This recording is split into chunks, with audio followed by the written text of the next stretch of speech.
tous ceux qui sont assis à l'église là ne sont pas chrétiens. D'ailleurs, j'irai plus loin. Tous les pasteurs ne sont pas chrétiens. Parce qu'il faut que Christ soit vivant dans la vie de celui-là qui se dit chrétien. Alors, nous pouvons nous regarder ce qui se passe autour de nous. Même nos assemblées. Si je parle déjà des pasteurs, parlons des anciens, des diacres, des chantres, des ouvriers à l'église. Donc, se retrouver dans un temple, se retrouver dans une assemblée, une paroisse, une chapelle, être même régulier aux réunions, vraiment, pour moi, ce n'est pas suffisant. C'est pourquoi ne croyez pas que quelqu'un, quand il me dit qu'il est chrétien, ou alors pasteur ou quoi, c'est agent content, quoi, que c'est arrêté, c'est évident, c'est clair. Non, non, non, ça ne veut rien dire. Alors, le manque de pardon dans la vie des personnes qui fréquentent des églises, oh, c'est un sujet, c'est une épine, c'est un sujet épineux à l'église. C'est pas parce qu'on dit tenons-nous par la main, accordons-nous. Non, non, non. Le plus souvent, c'est un rassemblement.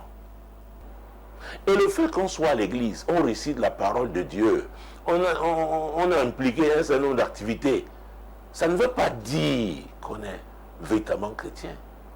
Il faut savoir qu'il y a des gens qui sont sous des condamnations, sans le savoir. Il y en a qui le savent, mais ont reçu certains enseignements. On leur dit, le jour ils ont donné leur vie à Jésus, c'est terminé, les choses...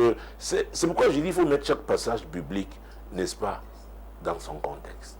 Le jour où vous donnez votre vie à Jésus, si vous aviez 1 mètre, c'est pas 70, vous n'aurez pas 1 mètre 75 après. Si vous déviez l'argent à une banque, l'argent là ne s'annule pas automatiquement. Il faut faire très attention.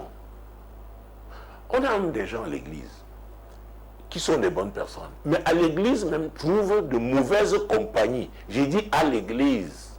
Il y a des gens qui viennent, vous voyez, ils viennent assister aux réunions à l'église. Ils viennent pour être bénis. Ils viennent pour résister à Dieu.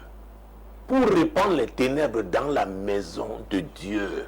Il y a des sorciers à l'église. Il faut le savoir. Oh mon Dieu, tu seras entièrement à l'Éternel ton Dieu. Cela veut dire que c'est lui-là qui a la première place, pas quelqu'un d'autre.